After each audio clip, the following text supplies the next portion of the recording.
تو ایک مرتبہ جو بہن بھائی پیدا ہوتے تھے وہ دوسری مرتبہ جو لڑکا اور لڑکی پیدا ہوتے تھے ان کے حقیقی بہن بھائی نہیں تھے شریعت کے مطابق. اور شریعت نے حضرت آدم علیہ الصلوۃ والسلام کی شریعت نے یہ جوڑا جو پہلے پیدا ہوا ہے بعد والے جوڑے کے ساتھ شادی اس کی ہو جاتی تھی. تو یہ پیدا ہوئے حابیل اور قابیل, ایک جوڑا یہ اور ایک جوڑا یہ. اور جو قابیل تھا اس کے ساتھ جو لڑکی پیدا ہوئی وہ شکل و صورت کی ایسی نہیں تھی, اور حابیل کے ساتھ جو پیدا ہوئی,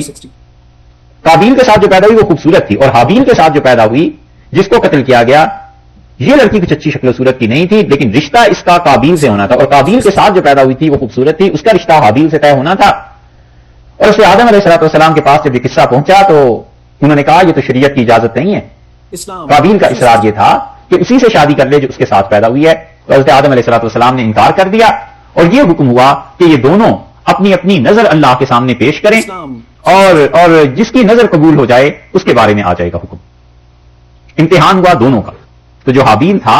اس نے جانور پالے ہوئے تھے, اور جو قابیل تھا اس کی وہ تھی یہ کھیتی باڑی, کسان تھا. اس نے کچھ غلہ لا کے اللہ کے حضور میں پیش کیا, اور انہوں نے اپنی قربانی کوئی جانور لا کے پیش کیا, اور اللہ تعالیٰ نے حابیل کی قربانی اس کو قبول کر لیا, اور قابیل جو قاتل تھا اس کی قربانی رد ہو گئی. اس قصے کو اللہ نے یہاں بیان فرمایا ہے, اور اللہ تعالیٰ نے فرمایا کہ اس قربا جب دونوں نے قربا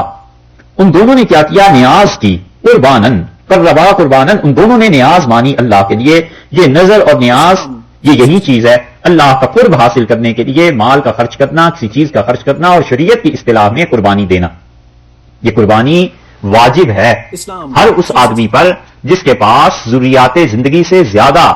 ایسا گھر کا سامان اور چیزیں ہوں جو نصاب کی حد تک پہنچ جاتی. زکات سے بھی زیادہ چیز ہے. ایک تو زکات ہے نا, وہ تو صاحب نصاب پہ ہے, اور صاحب نصاب کے علاوہ جس مرد و عورت کے پاس اتنا پیسہ ہے کہ اپنے گھر کی ضروریات کے علاوہ اس کے پاس جو سامان زیادہ ہے, اس سامان کی قیمت 52.5 تولے چاندی کے برابر ہو جاتی ہے, اس عورت پر بھی قربانی آئے گی. ہمارے ہاں یہ جو بات چل پڑی ہے کہ گھر میں بس ایک قربانی دے دے تو سب کی طرف سے ہو جائے گی, یہ بات صحیح نہیں. شرعن مسئلہ یہ ہے کہ مثلا شوہر ہے, اس کے پاس اپنے پیسے ہیں, بیوی کے پاس اپنے پیسے ہیں, دونوں پہ زکات آتی ہے, یا خاتون کے پاس 20 30 40 جوڑے رکھے ہوئے ہیں کپڑوں کے, اور وہ کپڑے اگر بیچے جائیں تو اس پیسے سے 52.5 تولے چاندی آ سکتی ہے. تو اس عورت پر بھی قربانی واجب ہے, اور اس مرد پر بھی قربانی واجب ہے, دونوں کریں گے. اور دونوں کی اولاد ہے, اور اولاد اگر تو ہے نابالغ پھر تو اس پہ کوئی قربانی نہیں, چاہے وہ پیسے ہوں ان کے بینک میں بھی پڑے ہوئے ہوں تو بھی. اور اگر وہ بالغ اولاد ہے اور بچے لڑکا لڑکی وہ کھاتے پیتے ہیں, ان کے پاس اتنی رقم ہے جس کی وجہ سے زکات کے مستحق ہوئے, یا پھر اس سے بھی زیادہ ہے, وہ مال جو گھر میں ان کے پڑا ہوا ہے ضروریات زندگی میں سے نہیں ہے, کپڑے ہیں, زیورات ہیں, اور چیزیں ہیں, اس کی وجہ سے اس لڑکے اور لڑکی پر بھی قربانی واجب ہو جائے گی. تو اس لیے حتیٰ کہ عورت کا حق مہر اس نے شوہر سے یہ طے کیا ہوا ہے کہ جب چاہیں گی وہ لے لیں گی, اور وہ حق مہر اتنا ہے کہ اور ضروریات زندگی کے علاوہ یہ پیسے ان کے فالتو ہیں, اور اس حق مہر کی رقم سے قربانی ہو سکتی ہے, تو واجب ہے کہ حق مہر اپنے شوہر سے لے اور قربانی کرے. یہ واجب ہے, ضروری ہے, اور لوگ اس مسئلے میں بڑی کوتاہی کرتے ہیں کہ ایک بس قربانی کر لی سب کی طرف سے کافی ہو گئی. یہ بات نہیں, بیوی کی طرف سے الگ ہے, شوہر کی طرف سے الگ ہے. یہ قربانی کے مسائل ہیں, ان مسائل کو ایک جگہ وہ آ گئے ہیں ریکارڈنگ میں بھی, وہاں بھی سنے جا سکتے ہیں, یہ اس میں ڈال دیں. اس قربا قربانن دونوں نے کیا کیا, نیاز مانی اللہ کے لیے. جساس راضی رحمۃ اللہ علیہ نے بڑی اچھی تشریح میں اس کے ایک جملہ لکھا ہے. وہ کہتے ہیں کہ ہر وہ چیز نیکی کے اعمال میں سے جسے اللہ کے لیے مانا جائے, اس کا قرب حاصل کرنے کے لیے کہ اللہ کے قریب ہو جاؤں, وہ اللہ کی نیاز ہے. فتقبل من احدہما, اور ان دونوں میں سے قبول ہوئی ایک سے. حابیل سے اللہ نے قبول کر لی, آسمان سے آگ آئی, اور اس نے آ کے اس جانور کو جلا دیا.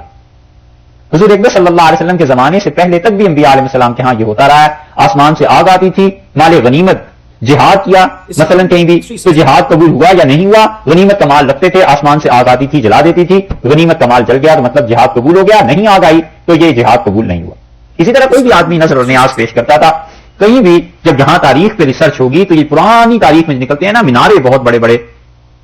اور ہسٹورینز ان کے بارے میں لکھتے ہیں کہ یہاں پر یہ اپنی نظر اور نیاز پیش کیا کرتے تھے. یہ در حقیقت وہی چیز ہے کہ آسمان سے آگ آتی تھی اور ان چیزوں کو جلا دیتی تھی. اور یہ بات سورہ آل عمران کے آخر پہ بھی گزر چکی ہے, جہاں یہودیوں نے رسول اللہ صلی اللہ علیہ وسلم سے کہا کہ آپ کے لیے آگ کیوں نہیں آتی, تو اللہ تعالیٰ نے وہاں جواب دیا تھا نا, گزر چکی نا, یہ آگ نے آ کے اس جانور کو جلا دیا. ولم یتقبل من الآخر, اور یہ جو دوسرا تھا قابیل جس نے بعد میں قتل کیا ہے, اس کی نیاز اپنی جگہ پر پڑی رہی اور آسمان سے آگ نہیں آئی. قال لأقتلنک, وہ بولا اور اس نے کہا میں ضرور تمہیں قتل کر دوں گا. یہ ہے حسد کہ آخر کیوں وہاں سے آگ آئی ہے، اس نے تمہاری چیز کو جلا دیا اور میری چیزیں باقی رہ گئی، میں ضرور تجھے قتل کروں گا۔ قالا، وہ بولے حضرت حابیل، اور کہنے لگے انما یتقبل اللہ من المتقین، اور بلا شبہ یتقبل اللہ، اللہ قبول کرتا ہے نیاز ان لوگوں سے من المتقین جو لوگ ادب والے ہوتے ہیں،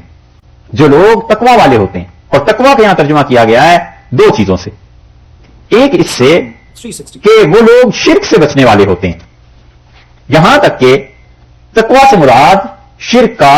یہ اہل سنت والجماعت کا اجماع نقل کیا گیا ہے کہ سارے مفسرین تو خیر سارے ہی اس طرف گئے ہیں کہ یہاں تقوی سے مراد شرک سے متقی ہونا ہے، شرک سے پاک ہونا ہے، کیونکہ اللہ تعالیٰ نے فرمایا کہ یتقبل اللہ من المتقین، اللہ ان سے قبول کرتا ہے جو لوگ متقی ہوتے ہیں۔ جیسے حابیل کی زبان سے جو جملہ ہے گویا اللہ تعالیٰ نے فرمایا نا،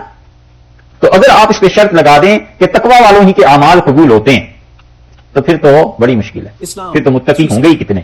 جن کے اعمال قبول ہوں۔ اس لیے متقین سے مراد یہاں یہ کہا گیا ہے، سارے اہل سنت والجماعت کہتے ہیں کہ اس سے معلوم ہوا کہ اللہ تعالیٰ ان کے اعمال کو قبول کرتا ہے جو شرک سے بچتے ہیں۔ انہوں نے کہا اس پہ ایک بات تو یہ ہے کہ وہ شرک سے بچتے ہیں، بعض بزرگوں نے اصل تفسیر یہی ہے کہ انہوں نے کہا اللہ ان کی قبول کرتا ہے جو شرک سے بچتے ہیں، یعنی خالصتاً اللہ کے لیے دیتے ہیں۔ یہ مراد نہیں ہے کہ تم نے شرک کیا،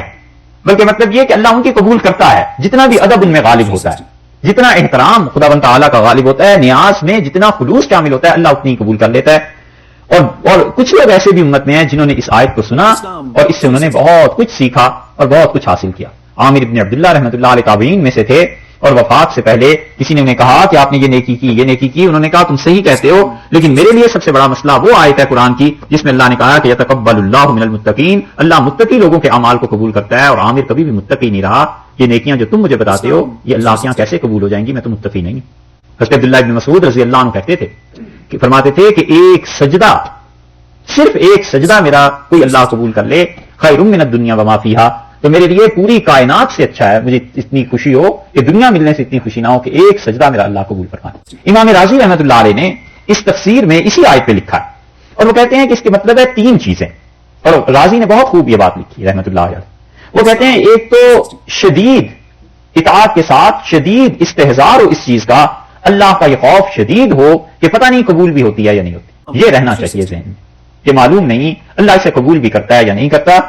یہ ہے غایت خشیت کا استحضار کہ اللہ کے ہاں کیا بنے گا، نیکی پتہ نہیں اس کو پسند بھی آئی ہے یا نہیں آئی ہے، اپنی طرف سے تو کوشش کر لی، اللہ کے ہاں کیا بنے گا۔ اور یہ جذبہ اور یہ فکر ساری نیکیوں کی محافظ، بس کرتا رہے اپنی طرف سے، اور خوف بھی رہے کہ یہ قبول نہ ہوئی تو کیا ہوگا، اپنے پاس سے تو کچھ بھیجا ہی ہے، مگر ادھر سے کیا جواب آتا ہے یہ تو موت کے بعد یہ پتہ چلے گا۔ دوسری چیز وہ کہتے ہیں کہ نیاز، نظر، اس سے مقصود اللہ کی رضا کی، اللہ کی خوشی کے کوئی چیز نہ ہو کہ اللہ مجھ سے خوش رہے۔ اور تیسری چیز یہ کہ اس میں اللہ کے علاوہ کسی کی کوئی آمیزش نہ ہو، کوئی دنیاوی جذبہ، کوئی ریاکاری، کوئی ایسی چیز نہ ہو، بلکہ خالصتاً اللہ کے لیے کرے کہ اللہ تعالیٰ میری اس نیکی کو قبول فرما لے اور اللہ اس چیز کو بڑھا دے۔ یہ ہے چیز کہ انسان نیکی کر کے ڈرتا رہے کہ کہیں ایسے نہ ہو کہ رد ہو جائے، کہیں ایسے نہ ہو کہ قبول نہ ہو۔ تو اس لیے انہوں نے کہا کہ یتقبل اللہ من المتقین، اللہ ان کی قبول کرتا ہے جو لوگ ادب والے ہیں،